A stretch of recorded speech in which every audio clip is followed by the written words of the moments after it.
Class 11 शुरू होने वाली है और मैं जानता हूँ तुम्हारे माइंड में क्या चल रहा है। 90% बच्चों की यही थिंकिंग है, अभी तो हॉलीडेज चल रहे हैं, जुलाई से स्टार्टिंग करूंगा। मैंने भी यही सोचा था और यही सबसे बड़ी गलती थी, इसीलिए मैंने ये वीडियो बनाया है। तो आज मैं तुम्हें वो चीजें बताऊंगा जो मुझे फील होता है काश मेरे टाइम पर कोई बताने वाला होता कि क्लास 11 की स्टार्टिंग कैसे होती है। तो तुम्हें टेंशन लेने की जरूरत नहीं है, वीडियो को लास्ट तक देखो, सब कुछ समझ आ जाएगा।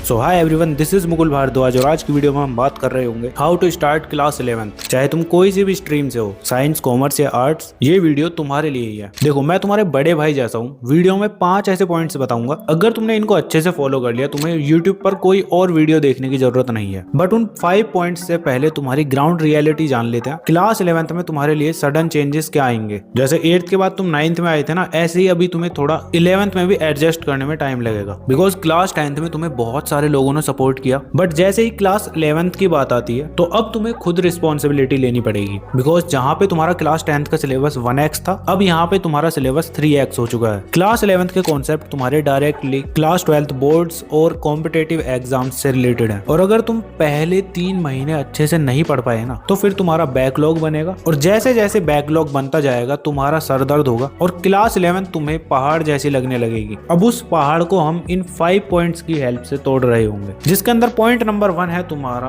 Understand the syllabus. ये तुम्हारी पहली और सबसे इंपॉर्टेंट चीज है। पहले दिन स्कूल जाने से पहले सीबीएसई की ऑफिशियल वेबसाइट पे जाओ और वहां से पूरा सिलेबस डाउनलोड कर लो। अगर तुम्हें इतना नहीं करना है तो मैंने ऑलरेडी सिलेबस की पीडीएफ टेलीग्राम पर अपलोड कर रखी है, लिंक मैं डिस्क्रिप्शन में दे दूंगा। वीडियो देखने के बाद डाउनलोड कर लेना और सिलेबस को अच्छे से देख लेना। बिकॉज जब तक तुम खुद नहीं देख लोगे कि पढ़ना क्या क्या है, तब तक स्ट्रेटजी कैसे बनेगी। जैसे साइंस वालों के लिए फिजिक्स, केमिस्ट्री, बायो या मैथ तीनों हैवी सब्जेक्ट्स हैं, इनको डेली तुम्हें थोड़ा थोड़ा पढ़ना पड़ेगा। ऐसे कॉमर्स वालों के लिए अकाउंट्स, इकोनॉमिक्स, बिजनेस स्टडीज तीनों अलग थिंकिंग वाले सब्जेक्ट्स हैं। और आर्ट्स वालों के लिए हिस्ट्री, पॉलिटिकल साइंस, जियोग्राफी तीनों रीडिंग हैवी सब्जेक्ट्स हैं। अब हर स्ट्रीम का एक कॉमन पैटर्न है, पहले 3 चैप्टर्स तुम्हारे हर सब्जेक्ट के फाउंडेशनल होते हैं। अगर वो स्ट्रॉन्ग नहीं हुए ना, तो बाकी आने वाली क्लास 11th और 12th और साथ में अगर तुम कॉम्पिटेटिव एग्जाम देते हो, वो सभी तुम्हारे लिए बहुत ज्यादा डिफिकल्ट होने वाले हैं। तो स्टार्टिंग के चैप्टर्स को हल्का समझ के स्किप बिल्कुल भी मत कर देना, उनके कॉन्सेप्ट तुम्हें अच्छे से तैयार करने हैं। सिलेबस को देखो, चैप्टर्स काउंट करो कितने चैप्टर्स हैं तुम्हारे टोटल, और रफली डिवाइड करो कितने महीने हैं और कितने चैप्टर्स हैं। ये तेरा पहला काम है। और अगर ये भी तुम्हें हार्ड लग रहा है तो इसके लिए कमेंट कर देना, मैं अलग से एक और वीडियो बना दूंगा जिसके अंदर मैं क्लास 11th का पूरा complete road map with chapter wise और मंथली तुम्हें दे दूंगा। ठीक है, तो फर्स्ट पॉइंट था तुम्हारा सिलेबस को अंडरस्टैंड करना। इसके बाद सेकेंड आता है फोकस ऑन एनसीईआरटी। अब ये सेकंड सबसे इंपॉर्टेंट बात है जो बहुत से लोग नहीं समझते। क्लास 11th में तुम कोचिंग लेना चाहते हो तो बिल्कुल लो, ट्यूशन लेना चाहते हो लो, या यूट्यूब से पढ़ना चाहते हो यूट्यूब से पढ़ लो। बट एक चीज याद रखना, लेक्चर कहीं से भी अटेंड करो, लेक्चर के बाद तुम्हें एनसीईआरटी जरूर पढ़नी है, उसके बाद बाकी कोई स्टैंडर्ड बुक लगाना। अब देखो 12th का तो इतना कुछ कह नहीं सकता, लेकिन 11th का तुम्हारा जो पेपर स्कूल वाले बनाएंगे ना, वो एनसीईआरटी से ही बनाएंगे। तो ट्राई करना कि तुम्हें एनसीईआरटी को पहले कंप्लीट करना है, उसके बाद तुम अपनी कोचिंग की बुक हो या फिर कोई स्टैंडर्ड बुक हो उनको लगा लेना। सिंपल, हर सब्जेक्ट में एनसीईआरटी को पढ़ो, समझो और क्वेश्चन करो। और ये चीज अगर तुमने क्लास 11th में फॉलो करी तो मार्क्स ऑटोमेटिकली इंप्रूव हो जाएंगे तुम्हारे, और ना ही तुम्हारा बैकलॉग बनेगा। बैकलॉग तब बनता है जब तुम ज्यादा चीजें ट्राई करते हो। जैसे लेक्चर अटेंड कर लिया, उसके बाद तुम एनसीईआरटी भी पढ़ने के लिए बैठ गए, एनसीईआरटी होते ही फिर स्टैंडर्ड बुक्स लगाने लगे। अब होता क्या है कि उस चक्कर में तुम एक दिन में बस एक ही सब्जेक्ट पढ़ पाते हो, और ये कुछ बच्चे होते हैं जो ऐसा करते हैं, बाकी तो पढ़ते ही नहीं है। ठीक है, तो एनसीईआरटी को स्किप बिल्कुल भी नहीं करना है, ये तुम्हारे 11th के लिए मार्क्स बूस्टर है। ठीक, अब आता है तुम्हारा थर्ड पॉइंट,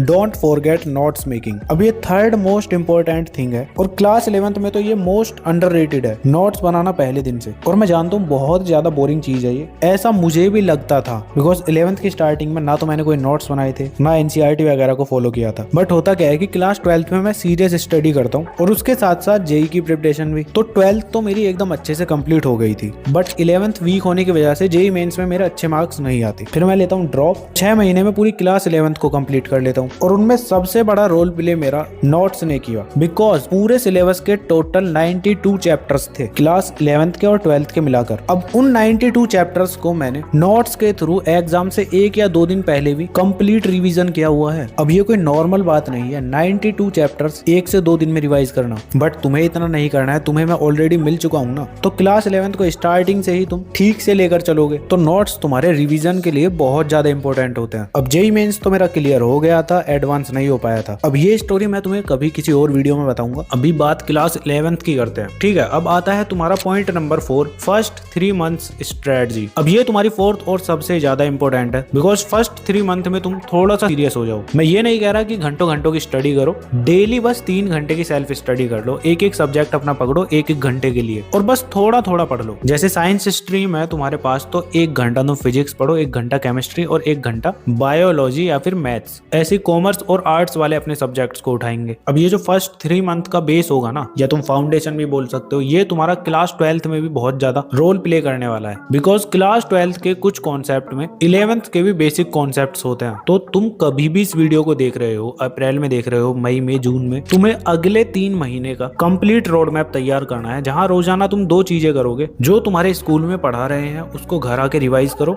और 1 चैप्टर एडवांस में, मतलब कि जो चैप्टर कल चलने वाला है ना स्कूल में, उसको पहले से ही पढ़ के चले जाओ। डिटेल में नहीं पढ़ना है, थोड़ी थोड़ी चीजें पढ़ लो, जिससे कि तुम जब क्लास में उस चैप्टर की बातें सुनोगे ना, जब तुम्हारा टीचर पढ़ा रहा होगा तो तुम्हें अच्छे से समझ आएगा। डेली बस 2 से 3 घंटे कंसिस्टेंट तुम्हें रहना है। हाफ ईयरली तक अपने हाफ सिलेबस को अच्छे से कंप्लीट करना बस। बाकी टेंशन मत लो, इसके लिए भी मैं एक वीडियो लेकर आऊंगा अलग से। अगर तुम लोगों के कमेंट्स आ गए तो हाफ ईयरली तक सिलेबस कंप्लीट कर लो। हाफ ईयरली में अगर तुम्हारे अच्छे मार्क्स आ गए तो तुम्हारा कॉन्फिडेंस बूस्ट हो जाएगा, और एक बार कॉन्फिडेंस बढ़ गया तो फिर तुम आगे की किसी भी सिचुएशन को हैंडल कर लोगे। बाकी मजे करते रहो, इतना लोड मत लिया करो स्टडी का। बस जिस टाइम पर स्टडी कर रहे हो उस टाइम पर फोकस रहो और बाकी टाइम खूब मौज मस्ती करो, मेमोरीज बनाओ बस, ठीक है। तो अब आता है तुम्हारा 5th और लास्ट पॉइंट, कॉमन मिस्टेक्स। अब तुम्हें ये मिस्टेक्स बिल्कुल भी नहीं करना है। फर्स्ट है तुम्हारा ज्यादा रिसोर्सेज यूज करना, like 5 books, 3 YouTube channels, 2 coaching, ये सब एक साथ करना सबसे बड़ा ब्लंडर बन सकता है तुम्हारे लिए। इसीलिए 1 से 2 रिसोर्स फॉलो करो और पूरा साल उन्हीं से पढ़ते रहो, ठीक है। इसके बाद सेकंड मिस्टेक है सिर्फ पढ़ना, प्रैक्टिस ना करना, स्पेशली साइंस और कॉमर्स। सिर्फ पढ़ने से मार्क्स नहीं आते, अगर तुम प्रैक्टिस नहीं करोगे तो तुम बहुत ही ज्यादा बड़ी प्रॉब्लम में फंस सकते हो। बिकॉज एग्जाम तुम्हारा रिटन होगा तो क्वेश्चन सॉल्व करो, प्रीवियस ईयर क्वेश्चन लगाओ, कॉम्पिटेंसी बेस्ड क्वेश्चन को सॉल्व करो, तभी तुम्हारी प्रैक्टिस स्ट्रांग होगी। अब इसके बाद थर्ड मिस्टेक है तुम्हारी कंपैरिजन। वो इतना पढ़ रहा है, मैं क्या करूंगा, ये सब सोचना बंद करो। अगर कोई 10-10 घंटे भी पढ़ रहा है ना तो उसको कॉपी बिल्कुल भी मत करो। तुम्हारा अलग माइंड सेट होना चाहिए, तुम्हारी अलग अपनी पेस होती है, अपने प्लान्स होते हैं और अपना रिजल्ट होता है, ठीक है। किसी को कॉपी मत करो या कंपेयर मत करो अपने आप को उससे। और फिर फोर्थ मिस्टेक है तुम्हारी सोशल मीडिया सिंड्रोम। अब बात कंपैरिजन की आ रही है तो सबसे ज्यादा कंपेयर तुम किसी को सोशल मीडिया पर देखकर उसको अपने आप से कंपेयर करने लग जाते हो कि यार वो भी क्लास 11th में है, वो तो इतना बड़ा क्रिएटर है, ये कर रहा है, वो कर रहा है। बट चीजें जितनी ईजी लगती है ना तुम्हें, उतनी होती नहीं है। Because majority time social media पर ये बच्चे दिखावा कर रहे होते हैं। तो तुम्हें बस अपने आप पर फोकस करना है, ज्यादा रील्स स्क्रॉल नहीं करनी है, ना ही शॉर्ट्स। और गेम खेलना है ना तो आउटडोर गेम खेलना, जो तुम्हारी बॉडी के लिए भी बहुत ज्यादा हेल्पफुल रहेगा। और हो सके तो सोशल मीडिया को थोड़ा कम ही यूज करना, उससे तुम्हारी लाइफ ज्यादा मस्त रहेगी। बाकी पढ़ने के लिए फोन उठाओ, पढ़ो और रख दो, और फिर दोस्त और अपने फैमिली मेंबर्स के साथ टाइम स्पेंड करो, ठीक है। तो बस यही लास्ट एडवाइस थी। वीडियो पर अभी तक बने हुए हो तो कोई भी प्यारा सा कमेंट कर देना। और अभी तक तुम्हें स्ट्रीम सिलेक्शन से रिलेटेड प्रॉब्लम हो रही है तो ये वाली वीडियो देख लेना, तुम्हें अपनी स्क्रीन पर शो हो रही होगी। बाकी कोई प्रॉब्लम हो तो कमेंट कर सकते हो। आज की वीडियो के लिए इतना ही, मिलते हैं नेक्स्ट वीडियो में। तब तक के लिए keep learning, keep studying and keep smiling.